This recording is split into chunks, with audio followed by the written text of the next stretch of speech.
আপুনি হস্পিটাললৈকে যিকোনো ধৰণৰ এটা বেমাৰ দেখাবলৈ গ'ল, হয়তো আপুনি পেটৰ বিষৰ কাৰণে গৈছে বা জ্বৰ উঠি আছে, তেনেকুৱা ক্ষেত্ৰত আপুনি দেখাব গৈছে আৰু যেতিয়া সেই সময়ত আপোনাক ব্লাড চুগাৰ লেভেল চেক কৰিবলৈ দিয়া যায় তেতিয়া ধৰা পৰে যে আপোনাৰ শৰীৰত ডায়েবেটিছ হৈছে। গতিকে এই ডায়েবেটিছ এনেকৈ আমি সকলোৱে কৈ থাকোঁ, কিন্তু আমি সকলোৱে জনাটো প্ৰয়োজন যে আচলতে ডায়েবেটিছ কি হয়, কেনেকৈ হয়।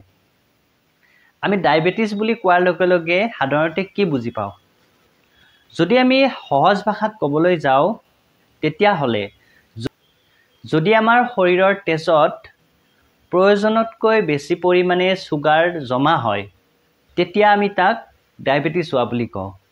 এতিয়া প্ৰয়োজনীয়তকৈ বেছি হোৱা বুলি কোৱাৰ লগে লগে আপুনি কেনেকৈ গম পাব যে আপোনাৰ শৰীৰত প্ৰয়োজনতকৈ বেছি হৈছে? অৰ্থাৎ আমাৰ শৰীৰৰ নৰ্মেল ব্লাড চুগাৰ লেভেল কিমান থাকিব লাগে, এই বিষয়ে আমি সকলোৱে একেবাৰে জনাটো প্ৰয়োজন। এতিয়া আপুনি কেনেকৈ গম পাব আপোনাৰ শৰীৰৰ ব্লাড চুগাৰ লেভেল কিমান আছে? তাৰ কাৰণে কিছুমান পৰীক্ষা আছে। বিশেষকৈ ব্লাড চুগাৰ লেভেল চোৱাৰ কাৰণে আমি তিনিটা টেষ্ট ব্যৱহাৰ কৰোঁ। প্ৰথমটো হৈছে ফাষ্টিং ব্লাড চুগাৰ, অৰ্থাৎ ৰাতিপুৱা খালী পেটত আমাৰ শৰীৰত চুগাৰ লেভেল কিমান থাকে। দ্বিতীয়তে হৈছে পোষ্ট মিল ব্লাড চুগাৰ, অৰ্থাৎ খানা খোৱাৰ 1.5 ঘণ্টাৰ পৰা 2 ঘণ্টা পিছত যেতিয়া আমি আমাৰ শৰীৰৰ ব্লাড চুগাৰ লেভেল চেক কৰোঁ তেতিয়া আমাৰ শৰীৰত কিমান আছে। আৰু এবিধ হৈছে আমাৰ শৰীৰত যোৱা 3 মাহৰ ব্লাড চুগাৰ লেভেল কিমান আছে, গড় হিচাপত কিমান থাকিব লাগে সেই সম্পৰ্কে আমি গম পাওঁ, আৰু সেইটো হৈছে HbA1c টেষ্ট বুলি কয়। গতিকে সেই টেষ্টটো কৰিলে আপুনি গম পাব যে আপোনাৰ শৰীৰৰ লাষ্ট 3 মাহত আপোনাৰ ব্লাড চুগাৰ লেভেল কিমান আছে।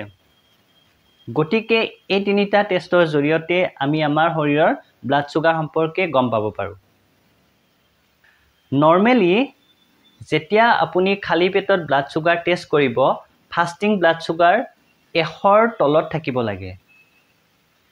যদি আপোনাৰ শৰীৰত ফাষ্টিং ব্লাড চুগাৰ 100ৰ পৰা 126ৰ ভিতৰত আছে তেতিয়াহ'লে তাক আমি প্ৰি ডায়েবেটিক বুলি কওঁ। অৰ্থাৎ সিমানখিনি চুগাৰ আছে মানে হয়তো আপুনি ডায়েবেটিছৰ আক্ৰান্ত হোৱাৰ ফালে লাহে লাহে ধাৱমান হৈছে, অৰ্থাৎ হয়তো আপোনাৰ কিছুদিন পিছত ডায়েবেটিছ হ'ব পাৰে যদিহে আপুনি নিজকে ভালদৰে কেয়াৰ নকৰে, নিজৰ যত্ন নলয়। আৰু যদি ফাষ্টিং ব্লাড চুগাৰ 126ৰ ওপৰত থাকে তেতিয়া তাক আমি ডায়েবেটিছ বুলি ধৰি লওঁ। দ্বিতীয়তে, খানা খোৱাৰ পিছত যেতিয়া আপুনি চেক কৰিব, যদি আপোনাৰ শৰীৰত ব্লাড চুগাৰ লেভেল 140ৰ তলত আছে সেইটোক আমি নৰ্মেল বুলি কওঁ। 140ৰ পৰা 200ৰ ভিতৰত থাকিলে সেইটো আমি প্ৰি ডায়েবেটিক বুলি ধৰি লওঁ, অৰ্থাৎ আমাৰ কিছু সাৱধানতা লোৱাৰ প্ৰয়োজন আছে। আৰু যদি 200ৰ ওপৰত হয় তেতিয়াহ'লে আমি তাক ডায়েবেটিছ বুলি কওঁ। অৰ্থাৎ এই অৱস্থাত আপুনি সম্পূৰ্ণৰূপে সজাগ হোৱাৰ প্ৰয়োজন আছে। আৰু মই আগতে কোৱাৰ নিচিনাকৈ 3 মাহৰ যিটো ব্লাড চুগাৰ টেষ্ট HbA1c, সেইটো যদি আপোনাৰ 5.7তকৈ কমত থাকে সেইটোক আমি নৰ্মেল বুলি কওঁ। 5.7ৰ পৰা 6.4ৰ ভিতৰত সেইখিনিক আমি প্ৰি ডায়েবেটিক বুলি কওঁ, আৰু যদি 6.4ৰ ওপৰত থাকে তেতিয়া আমি তাক ডায়েবেটিক বুলি কওঁ। গতিকে আপোনালোক সকলোৱে ব্লাড চুগাৰ লেভেল কিমান থাকিলে আমি নৰ্মেল বুলি কওঁ, কিমান থাকিলে আমি প্ৰি ডায়েবেটিছ অৰ্থাৎ ডায়েবেটিছ হোৱাৰ ফালে ধাৱমান হোৱা বুলি ভাবিব পাৰোঁ, আৰু কিমান থাকিলে আপোনাৰ ডায়েবেটিছ হৈছে বুলি আপুনি ধৰি ল'ব পাৰে, অৰ্থাৎ নিজকে ডায়েবেটিছৰ বিৰুদ্ধে যুঁজিবলৈ সাজু হোৱাৰ সময় আহিছে বুলি ধৰি ল'ব পাৰে। আমি গম পালোঁ যে আচলতে ডায়েবেটিছ কি হয়, কিমানখিনি ব্লাড চুগাৰৰ ওপৰত থাকিলে আমি ডায়েবেটিছ বুলি কওঁ।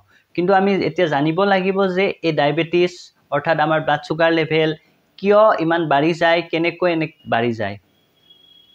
বহুতে এটা কথা কয় যে মানুহজন বহুত শকত, তেওঁৰ ডায়েবেটিছ হোৱাৰ বহুত চান্স থাকে, মানুহজন বহুত ক্ষীণ, তেওঁৰ ডায়েবেটিছ নহয়।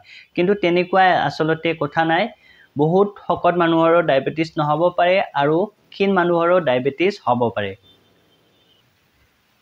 আমি যেতিয়া খাদ্যবস্তুবোৰ খাওঁ, খাদ্যবস্তুসমূহৰ পৰা আমাক অতি প্ৰয়োজনীয় কাৰ্বহাইড্ৰেট, প্ৰটিন আৰু চৰ্বি এই তিনিওবিধ বস্তুৰে আমাৰ প্ৰয়োজন থাকে। যদি আমাৰ শৰীৰত এই তিনিবিধ বস্তুৰ নাটনি হয় বা অত্যাধিক হয়, দুয়োটা ক্ষেত্ৰতে আমাৰ শৰীৰৰ বাবে অপকাৰী। এতিয়া কথা হ'ল আমাৰ শৰীৰৰ ব্লাডত ছুগাৰ লেভেল কেনেদৰে বাঢ়ি যায়। ইয়াৰ আঁৰত দুটা কথা আছে। আমাৰ শৰীৰত পেনক্ৰিয়াছ অৰ্থাৎ অগ্নাশয় বুলি এবিধ গ্ৰন্থি আছে আৰু তাৰ পৰাই এবিধ হৰমন নিঃসৰিত হয় যাক আমি ইনচুলিন বুলি কওঁ।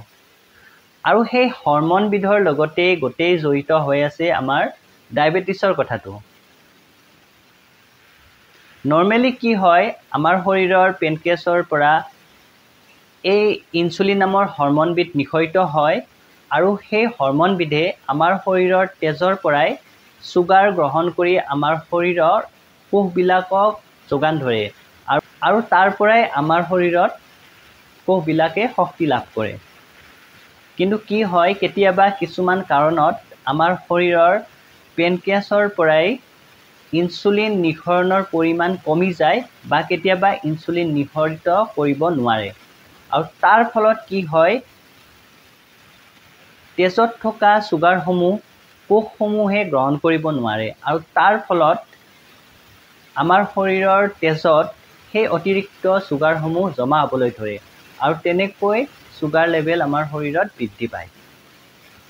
দ্বিতীয়তে, কেতিয়াবা এনেকুৱা হয় যে পেনক্ৰিয়াছৰ পৰাই সঠিক পৰিমাণৰ ইনচুলিন নিঃসৰিত হৈ আছে, কিন্তু যিবিলাক ইনচুলিন নিঃসৰিত হৈ আছে সেই ইনচুলিনসমূহ আমাৰ কোষসমূহৰ ৰেজিষ্টেণ্ট হৈ পৰে আৰু তেনেকুৱা ক্ষেত্ৰত কোষসমূহে তেজৰ পৰাই ছুগাৰ গ্ৰহণ কৰিব নোৱাৰে আৰু তাৰ ফলতো আমাৰ তেজত ছুগাৰৰ পৰিমাণ বৃদ্ধি হয়।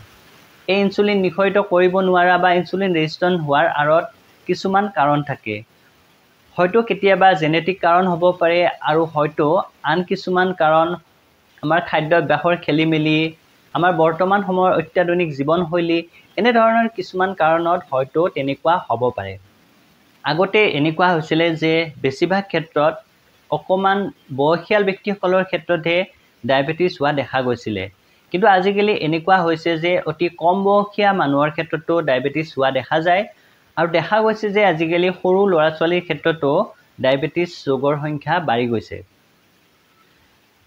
এতিয়া ডায়েবেটিছ বুলি কোৱাৰ লগে লগে ডায়েবেটিছৰ দুটা ধৰণ আছে, টাইপ 1 ডায়েবেটিছ আৰু টাইপ 2।